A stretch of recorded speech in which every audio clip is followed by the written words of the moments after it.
Alhamdulillahi Rabbil Alamin. Bihi nasta'inu ala umuri dunya wad din. Wassalatu wassalamu ala asyrafil anbiya'i wal mursalin Sayyidina wa maulana Muhammadin khatamin nabiyyin wa ala alihi wa ashabihi ajma'in, amma ba'd. Al-muqaddam wal muhtaramun yang sama-sama kita muliakan, Sayyidil Habib Abdul Hamid bin Habib Salim As-Sagaf wa Ustaduna Habibuna Sayyidil Habib Ibrahim bin Abdul Hamid Sagaf, Al-Habib Muhammad As-Sagaf, Al-Habib Hamzah As-Sagaf, Al-Habib Hijr Ali Ba'bur. Mudah-mudahan beliau semua ini Allah Ta'ala selalu sehatkan badannya, Allah Ta'ala panjangkan umurnya, Allah Ta'ala luaskan rezekinya, Allah Ta'ala selalu liputi daripada rahmatnya. Amin amin ya rabbal alamin. Alhamdulillah, segala puji bagi Allah Subhanahu wa Ta'ala yang telah mengumpulkan kita di suatu tempat yang begitu mulia ini, di suatu tempat perkumpulan yang mulia ini, di dalam rangka memperingati Isra wal Mi'rajnya baginda Nabi besar Muhammad sallallahu alaihi wasallam. Maka mudah-mudahan kita harap dengan peringatan ini, dengan acara ini, Allah Subhanahu wa Ta'ala turunkan berkahnya, Allah Ta'ala hujani kita dengan rahmatnya, Allah Ta'ala datangkan ampunan kepada kita semua. Dan kelak semua ini akan menjadi saksi dan bukti sebagai cintanya kita kepada baginda Nabi Muhammad sallallahu alaihi wasallam. Allah Subhanahu wa Ta'ala berfirman, Subhanalladzi asra bi 'abdihi lailan minal masjidil haram ilal masjidil aqsa alladzi barakna haulahu linuriyahu min ayatina innahu huwas samiul basir. Isra wal Mi'raj adalah malam yang begitu istimewa yang Allah Subhanahu wa Ta'ala berikan kepada kekasihnya baginda Nabi Muhammad, yang Allah Ta'ala muliakan Nabi Muhammad dengan malam Isra wal Mi'raj ini. Adapun pengertian daripada Isra adalah diperjalankannya baginda Rasul sallallahu alaihi wasallam dari Masjidil Haram ke Masjidil Aqsa Baitul Maqdis. Adapun pengertian daripada Mi'raj, diperjalankannya baginda Rasul sallallahu alaihi wasallam dari Baitul Maqdis ke Sidratil Muntaha, bertemu dengan zat Allah Subhanahu wa Ta'ala. Kemudian adalah maksud dan tujuan Allah Subhanahu wa Ta'ala mengisra wal mi'rajkan baginda Rasul sallallahu alaihi wasallam adalah sebagai penghibur bagi hati baginda Rasul yang sedang dilanda kesedihan, karena beliau ditinggalkan oleh beberapa orang yang beliau cintai. Maka tahun itu disebut Amul Huzun, tahun kesedihan. Di antara yang meninggalkan beliau Rasul sallallahu alaihi wasallam adalah Sayyidatuna Khadijatul Kubra, istri beliau sendiri. Beliau Sayyidatuna Khadijatul Kubra adalah orang yang pertama kali beriman dengan Nabi Muhammad, orang yang selalu membenarkan perkataan Nabi Muhammad dan tidak pernah mendustakannya, orang yang selalu setia menemani Nabi Muhammad dikala Nabi sedang bahagia, dikala Nabi sedang sedih, dikala Nabi sedang dimusuhi oleh kaumnya.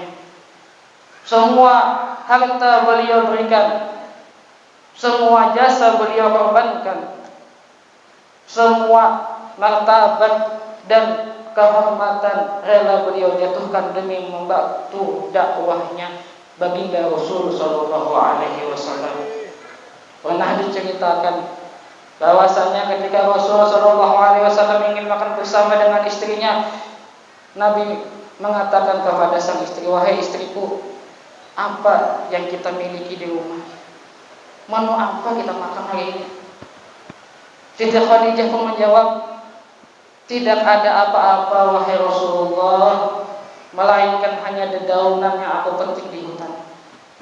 Rasulullah sallallahu alaihi wasallam menjawab, "Aja sudah, apa yang ada itu yang kita makan." Ketika Rasulullah sallallahu alaihi wasallam makan bersama dengan istrinya, Ketika Siti Khadijah sedang menyuap makanan yang dicampur dengan dedaunan, Rasulullah memandang diri kepada wajah Sayyidatuna Khadijah. Kemudian beliau meneteskan air mata. Siti Khadijah yang melihat wajah Nabi sebagai itu keheranan, lalu berkata kepada sang suami, "Wahai suamiku, gerangan apa yang membuat engkau menangis dan meneteskan air mata?" Rasul sallallahu alaihi wasallam menjawab, "Wahai Khadijah, wahai istriku, mungkin engkau sedih dan tidak bahagia hidup bersamaku. Dulu engkau adalah seorang yang kaya raya. Dulu engkau orang yang banyak punya harta, banyak bisi jabatan, seseorang yang dihormati. Akan tetapi ketika engkau bersanding denganku, engkau menjadi orang yang miskin, engkau menjadi orang yang dikucilkan, engkau menjadi orang rendahan. Sudah pasti engkau sangat tidak bahagia hidup bersamaku." Tapi apa kata Siti Khadijah? Beliau hanya tersenyum dan menjawab, "Wahai suamiku, Nabi Allah, Rasulullah, ketahuilah, sesungguhnya hartaku, hidupku, jiwaku, dan apa-apa yang aku miliki untukmu semuanya, wahai Rasulullah." Radhiyallahu anha wa arda. Ini adalah sosok figur Sayyidatuna Khadijah yang begitu taat dengan suaminya, begitu penyayang dengan suaminya, dan setia selalu menemani Rasulullah. Beliau yang dicintai Rasulullah ini wafat meninggalkan Rasulullah. Sudah pasti hati beliau sangat sakit dan terpukul. Nah, kayak kita juga sedih juga ketika bini meninggal dunia. Akan tetapi kesedihan kita tidak sama dengan kesedihan Nabi. Contoh saja, membayar dibawa mayat nang bini ke liang lahat, bulik ke rumah takwai panjang. Kesempatan untuk ke bini pulang. Ini kita beda dengan Nabi. Tak lama setelah wafatnya istri tercinta beliau disusul kembali wafat paman beliau, Abu Thalib bin Abdul Muthalib. Sayyidina Abu Thalib adalah paman yang begitu membela kepada Rasul sallallahu alaihi wasallam.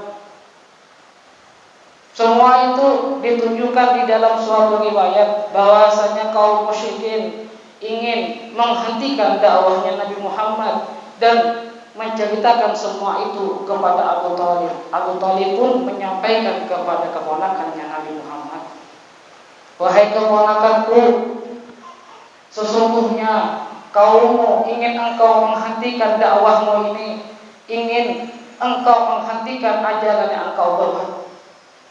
Akan tetapi Rasul sallallahu alaihi wasallam dengan lantang menjawab, "Demi Allah, wahai pamanku, seandainya matahari ada di tangan kananku, bulan ada di tangan kiriku, tidak akan pernah aku berhenti daripada dakwahku ini, kecuali Allah Ta'ala yang menyuruhku berhenti."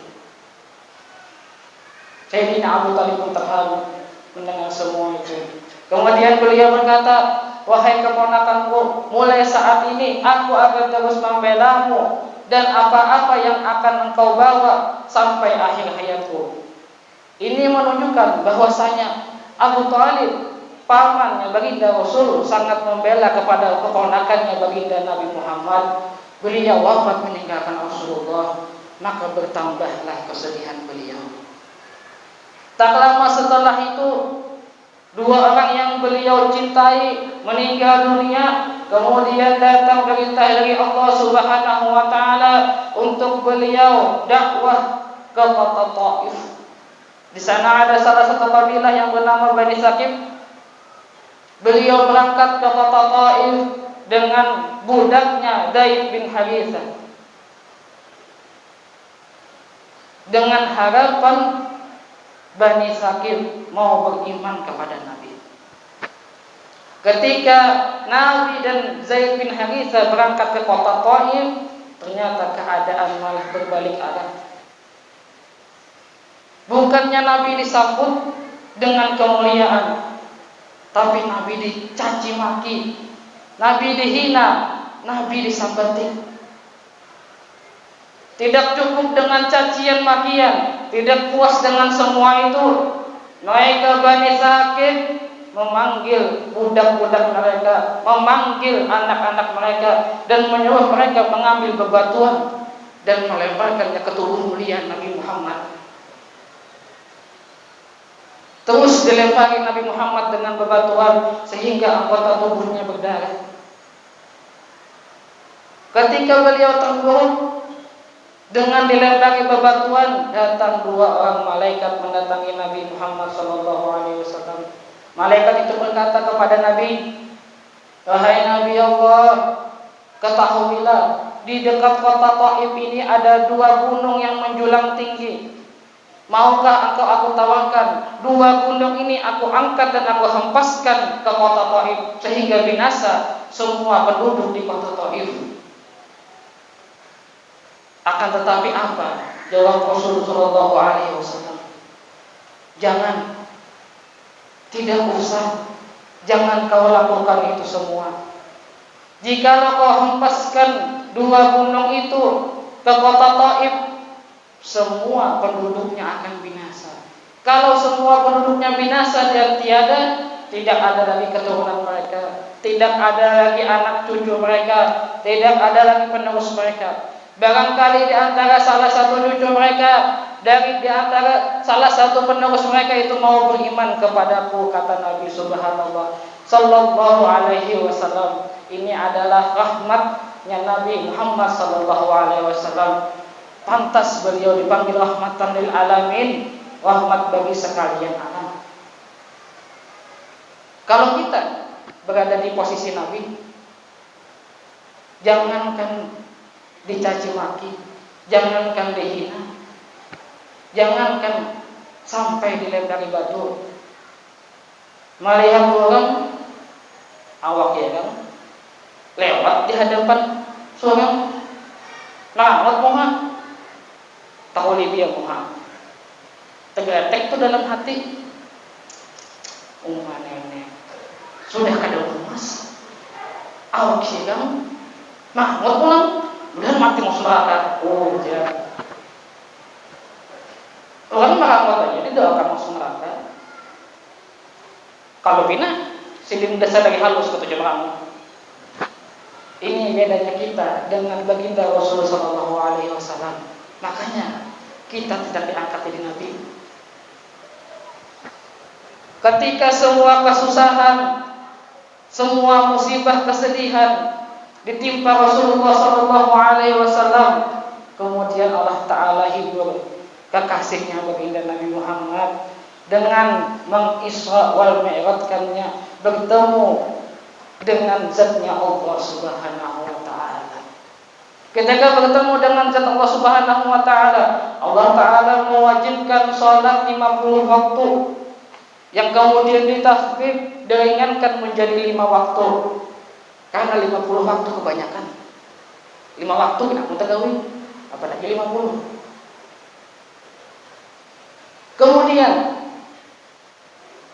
salat 5 waktu Rasul Sallallahu Alaihi Wasallam menghadiahkannya kepada kita umatnya untuk kita kerjakan, untuk kita amalkan.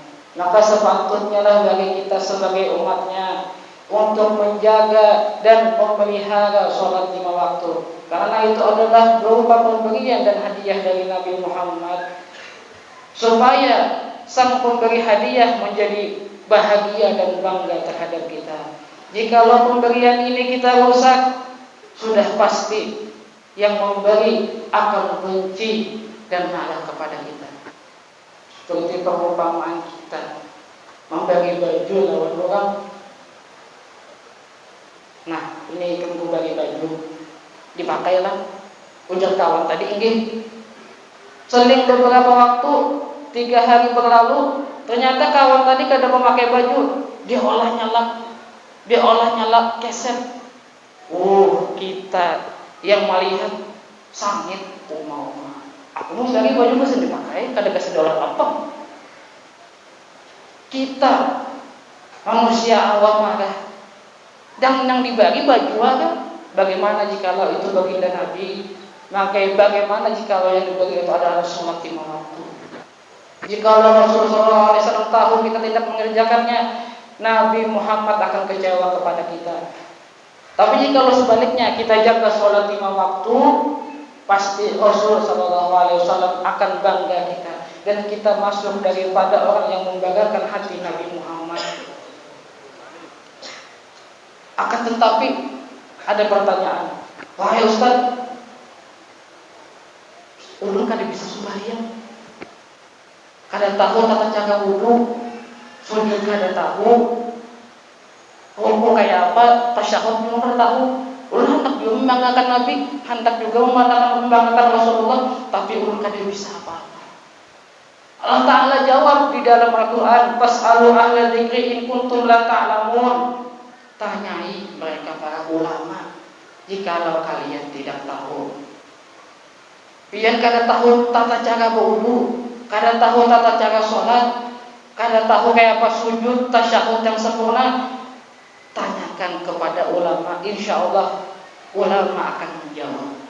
Alhamdulillah kita di kitab ini di mana-mana ada majelis ta'lim, di mana-mana ulama sangat banyak. Di Kitab Kajen ada majelis Habib Mustafa, di Sungai Danau ada majelis Habib Rifaqi, di Pasir Putih ada majelis Habib Baru, di Kitab Murah sendiri ada majelis Habib Ibrahim. Betuyuk ilmu, ulama betuyuk di kitab.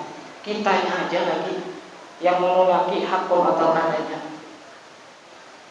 Diperumpamakan kita semua yang ada hidup di dunia ini seperti banjir, seperti seseorang yang larut di banyu banjir.